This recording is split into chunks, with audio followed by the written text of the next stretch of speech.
Study IQ IAS, अब तैयारी हुई affordable. Study IQ presents the podcast में आप सबका स्वागत है। आज के एपिसोड में हम हाई कोर्ट्स को डिटेल में डिस्कस करेंगे। सर, हाई कोर्ट्स को हम कैसे समझ सकते हैं? इंडिया के अंदर एक single integrated judicial system follow होता है, जहां पर सुप्रीम कोर्ट को सभी कोर्ट्स का हेड माना जाता है और हाई कोर्ट्स सुप्रीम कोर्ट के सबऑर्डिनेशन में फंक्शन करता है। हावेवर, स्टेट लेवल पर high court highest judicial body के तौर पर फंक्शन करती है और यदि हाई कोर्ट्स की जुरिसडिक्शन की बात की जाए तो हाई कोर्ट का जुरिसडिक्शन स्टेट लेवल तक सीमित होता है। अगर हाई कोर्ट के कंपोजिशन की बात करें तो हाई कोर्ट का कंपोजिशन फिक्स नहीं होता और ना ही हाई कोर्ट की स्ट्रेंथ फिक्स होती है। हावेवर, प्रेसिडेंट ऑफ इंडिया के पास यह पावर होती है कि वो डिसाइड करे कि हाई कोर्ट के अंदर along with the chief justice कितने जजेस होंगे। सिंपल वर्ड्स में बात की जाए तो केसेस के लोड के आधार पर प्रेसिडेंट हाई कोर्ट्स की स्ट्रेंथ स्पेसिफाई करते हैं। सर, क्या आप हमें हाई कोर्ट से रिलेटेड कुछ कॉन्स्टिट्यूशनल प्रोविजंस के बारे में बता सकते हैं? इंडियन कॉन्स्टिट्यूशन के अंदर आर्टिकल 214 स्टेट्स के अंदर हाई कोर्ट की प्रेजेंस की बात करते हैं। आर्टिकल 214 के तहत ये कहा गया है कि हर स्टेट में there shall be a high court और फिर आर्टिकल 215 के तहत हाई कोर्ट को कोर्ट ऑफ रिकॉर्ड्स बोला गया है। इसका मतलब हर हाई कोर्ट को कोर्ट ऑफ रिकॉर्ड्स की तरह परफॉर्म करना होता है, जिसमें उसे कोर्ट के सारे जजमेंट्स, प्रोसीडिंग्स और फंक्शंस को रिकॉर्ड किया जाता है, जो कि फ्यूचर में टेस्टिमनी की तरह काम करते हैं। इन रिकॉर्डेड जजमेंट्स के अंदर ये पावर होती है कि वो कभी भी किसी को कंटेम्प्ट ऑफ कोर्ट के लिए पनिश कर सकते हैं। फिर आर्टिकल 216 में हाई कोर्ट्स के कंपोजिशन की बात की गई है, जहां पर जिसके तहत ये बताया गया है कि हर हाई कोर्ट के अंदर एक चीफ जस्टिस होंगे और जजेस होंगे, जिन्हें president time to time appoint करेंगे और हाई कोर्ट की स्ट्रेंथ भी प्रेसिडेंट के द्वारा डिसाइड की जाती है। नेक्स्ट इंपॉर्टेंट आर्टिकल 217 है, जो कि हाई कोर्ट के जजेस के लिए अपॉइंटमेंट की कंडीशंस को दर्शाता है। उन कंडीशंस के तहत पहली कंडीशन ये है कि हाई कोर्ट के सभी जजेस को प्रेसिडेंट के द्वारा अपॉइंट किया जाता है और इंग्लिश में बोला जाता है कि appointment under his hand and seal. दूसरी कंडीशन ये है कि हाई कोर्ट के चीफ जस्टिस को भी प्रेसिडेंट अपॉइंट करते हैं, पर इसके लिए उन्हें चीफ जस्टिस ऑफ इंडिया और governor of that concerned state के साथ कंसल्ट करना होता है। इतना ही नहीं, जब प्रेसिडेंट जजेस को अपॉइंट करते हैं तो उन्हें chief justice of India, chief justice of the concerned high court और governor of the concerned state के साथ कंसल्ट करना पड़ता है। अगर मान लीजिए कि दो स्टेट के लिए या फिर दो से ज्यादा स्टेट के लिए एक कॉमन हाई कोर्ट है, तो प्रेसिडेंट को उन दो स्टेट के गवर्नर के साथ कंसल्ट करना पड़ता है। सर, हाई कोर्ट के जजेस की क्वालिफिकेशंस क्या होती हैं? हाई कोर्ट के जजेस की क्वालिफिकेशन की बात की जाए तो उनकी कंडीशंस हम पॉइंट वाइज समझते हैं। पहला पॉइंट ये है कि वो इंडिविजुअल जो हाई कोर्ट का जज बनना चाहता है, उसे इंडियन सिटीजन होना मैंडेटरी होता है।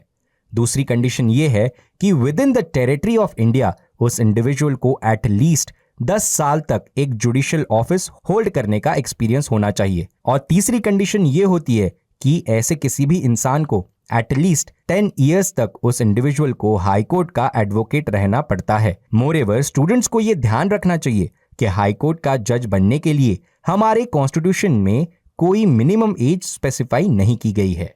सर, क्या आप हमें हाई कोर्ट के जजेस का जो टेन्योर होता है उसके बारे में कुछ बता सकते हैं? हमारे कॉन्स्टिट्यूशन के द्वारा जजेस के टेन्योर को फिक्स नहीं किया गया। हावेवर, टेन्योर के रिस्पेक्ट में कुछ प्रोविजंस जरूर है। पहली प्रोविजन ये है कि हाई कोर्ट के जज अपने ऑफिस को till the age of 62 years hold कर सकते हैं। सेकेंड कंडीशन ये है कि अगर किसी जज को रिजाइन करना होता है तो वो अपना रेजिग्नेशन प्रेसिडेंट ऑफ इंडिया को सबमिट करते हैं।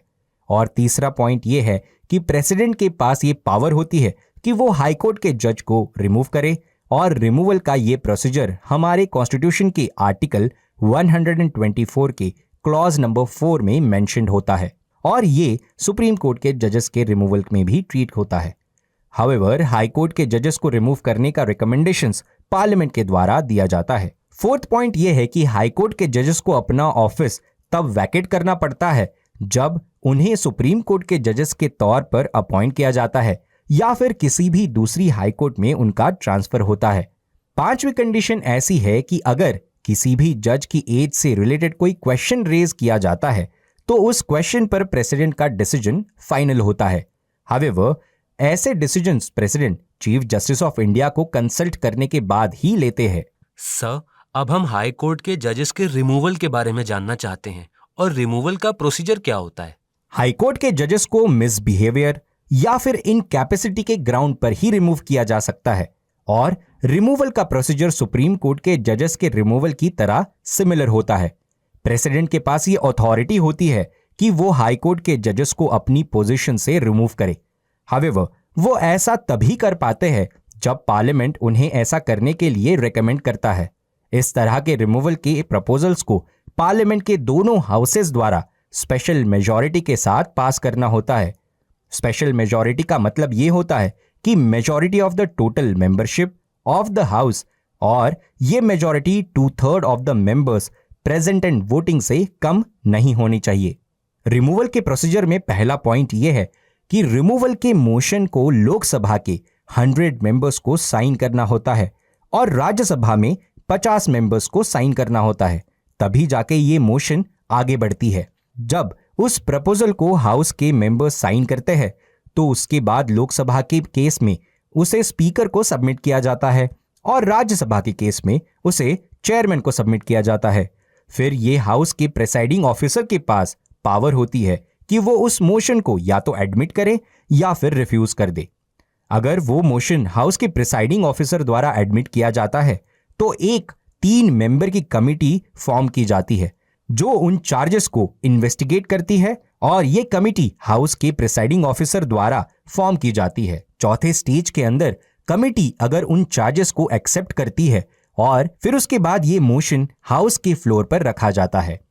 पांचवें स्टेज में इस मोशन को पार्लियामेंट के दोनों हाउसेस द्वारा स्पेशल मेजॉरिटी के साथ पास किया जाता है। 6th स्टेज में जब ये प्रपोजल पार्लियामेंट के दोनों हाउसेस द्वारा पास कर लिया जाता है तो फिर उससे प्रेसिडेंट के पास सबमिट किया जाता है और प्रेसिडेंट फिर एक ऑर्डर इशू करते हैं जिसके थ्रू हाई कोर्ट के जजेस को उनके पोजीशन से रिमूव कर सकते हैं। सर, हाई कोर्ट के जजेस को ट्रांसफर कैसे किया जाता है?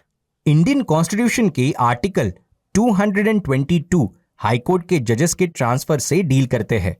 प्रेसिडेंट हाई कोर्ट के किसी भी जज को दूसरी कोर्ट में ट्रांसफर कर सकते हैं। हावेवर, उन्हें इसके लिए चीफ जस्टिस ऑफ इंडिया के साथ कंसल्टेशन करना जरूरी होता है और जब किसी जज का ट्रांसफर हो जाता है तो उस जज को सैलरी में हाइक मिल सकता है बिकॉज ऑफ सम अलाउंसेस जिन्हें पार्लियामेंट डिसाइड करती है। जब हाई कोर्ट के जजेस के ट्रांसफर की बात आती है तो सुप्रीम कोर्ट ने क्लियरली मेंशन किया है कि जजेस का ट्रांसफर सिर्फ और सिर्फ पब्लिक इंटरेस्ट में ही होना चाहिए। ट्रांसफर को as a way of punishment consider नहीं किया जा सकता। सुप्रीम कोर्ट ने यह भी बोला है कि आर्बिट्ररी ट्रांसफर ऑफ जजेस जुडिशियल रिव्यू के अंतर्गत आते हैं। जिस जज का ट्रांसफर हुआ है उसके पास ये पावर होती है कि वो ट्रांसफर ऑर्डर को भी चैलेंज कर सकता है। सर, अब हम हाई कोर्ट की पावर्स और जुरिस्डिक्शन को जानने के लिए काफी इंक्विजिटिव हैं। हमारे कॉन्स्टिट्यूशन का आर्टिकल 225 हाई कोर्ट की जुरिस्डिक्शन और पावर्स से डील करता है।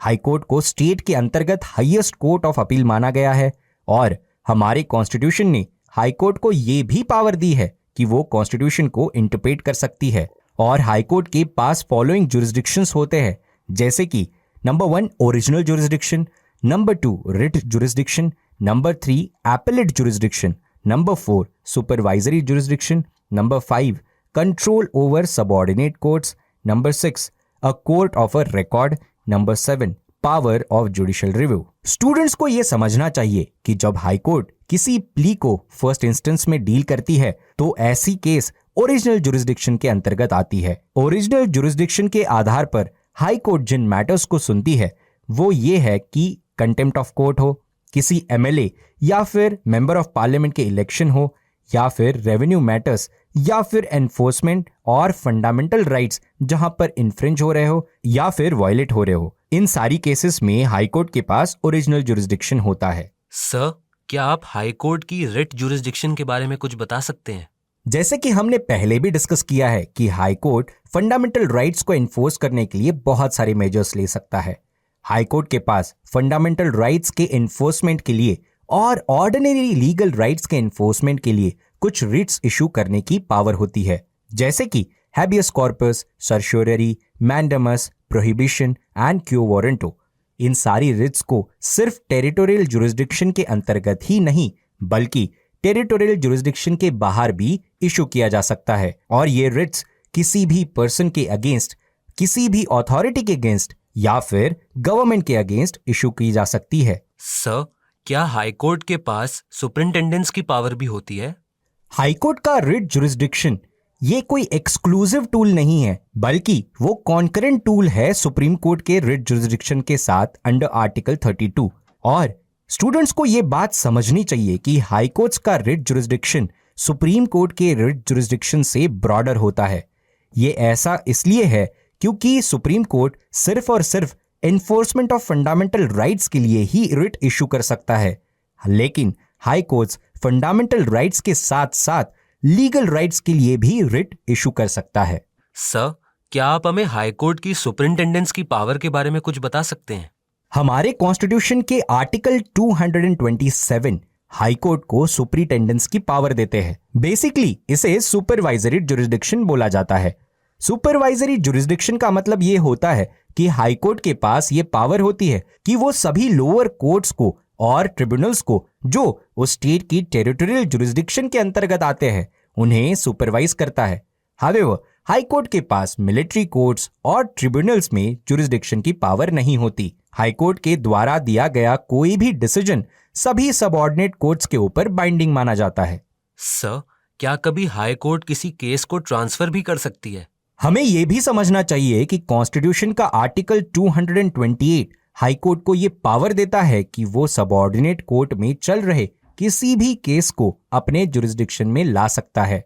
हाउएवर, हाईकोर्ट ऐसा तभी करती है जब उन्हें यह लगता है कि वो केस लॉ के इंटरप्रिटेशन से रिलेटेड है या फिर कॉन्स्टिट्यूशनल इंटरप्रिटेशन से रिलेटेड है। हमारे कॉन्स्टिट्यूशन का आर्टिकल 230 हाईकोर्ट के जुरिस्डिक्शन के एक्सटेंशन से भी रिलेटेड होता है। बेसिकली कॉन्स्टिट्यूशन ने पार्लियामेंट को यह अथॉरिटी दी है कि वो दो या फिर दो से ज्यादा स्टेट्स और यूनियन टेरिटरीज के लिए एक कॉमन हाईकोर्ट एस्टैब्लिश कर सकती है। हाउएवर, स्टूडेंट्स को यह याद रखना चाहिए कि इस प्रोविजन को हमारे कॉन्स्टिट्यूशन में 7th अमेंडमेंट एक्ट 1956 से ऐड किया गया है और ये ओरिजिनल कॉन्स्टिट्यूशन का हिस्सा नहीं था। स्टूडेंट को कुछ इंपॉर्टेंट फैक्ट्स भी याद रखने होंगे। हमारे कॉन्स्टिट्यूशन में 1862 में हाई कोर्ट के इंस्टीट्यूशन को डेवलप किया गया। सबसे पहला हाई कोर्ट कलकत्ता में सेटअप हुआ था। उसके बाद मुंबई और मद्रास में हाई कोर्ट एस्टैब्लिश हुए। हमारी कंट्री में 1866 में 4th हाई कोर्ट को इलाहाबाद में एस्टैब्लिश किया गया और हमारी कंट्री में दिल्ली सिर्फ एक ऐसी यूनियन टेरिटरी है जहां पर सेपरेट हाई कोर्ट्स है और पार्लियामेंट के पास ये पावर है कि वो किसी भी हाई कोर्ट के जुरिस्डिक्शन को या तो एक्सटेंड करे या फिर रिड्यूस करे। Sir, thank you for giving us the information. Dear listeners, आज के पॉडकास्ट को हम यहीं पर कंक्लूड करते हैं। नेक्स्ट एपिसोड में एक नए टॉपिक के साथ हम फिर से आपसे कनेक्ट करेंगे। तब तक आप स्टडी IQ के साथ बने रहिए एंड कीप स्टडिंग। आप study IQ presents the podcast को सभी ऑडियो स्ट्रीमिंग प्लेटफॉर्म्स पर सुन सकते हैं, जैसे Spotify, hub hopper, Apple podcast, Google podcast etcetera. Links को कमेंट सेक्शन में पिन किया गया है। Thank you.